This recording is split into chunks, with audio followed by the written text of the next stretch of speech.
Police శాఖలో 17,000 ఖాళీలు. So, దీనికి ప్రతిపాదనలైతే సిద్ధం జేస్తున్నారు. అండ్ దీనికి ఎవ్రీడే డిమాండ్ గూడా పెరిగిపోతుంది. పోలీస్ ఉద్యోగాలకి భారీగా అయితే వేకెన్సీస్ ఉన్నాయి. 2015లో దాదాపుగా 18,000 అండ్ అలాగే 18లో 15,000 వరకి పోస్టులను భర్తీ చేసిండ్రు. 2022లో 15,000. సో, ఈసారి ఇంకా 17,000 ఖాళీలైతే ఉన్నాయంట. సో, మంజూరైన పోస్టులలో 18.87% మాత్రమే ఖాళీగా ఉన్నట్లయితే లెక్క చూపిస్తున్నారు.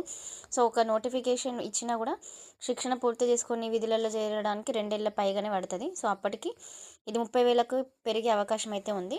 So, in case police notification కనుక వస్తే 17,000 ఆర్ 18,000 నోటిఫికేషన్ అయితే వస్తది.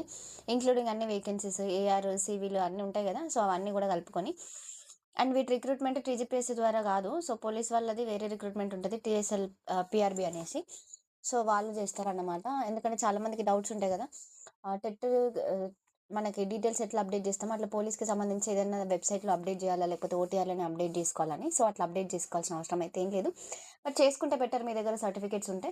ఇన్ కేస్ లేకపోయినా మీరు ఓన్లీ పోలీస్ ఉద్యోగాల కోసమే ప్రిపేర్ గనక అయితే మీరు ఇప్పటి నుండే మంచిగా general awareness, current affairs, aptitude reasoning బాగా చేయండి.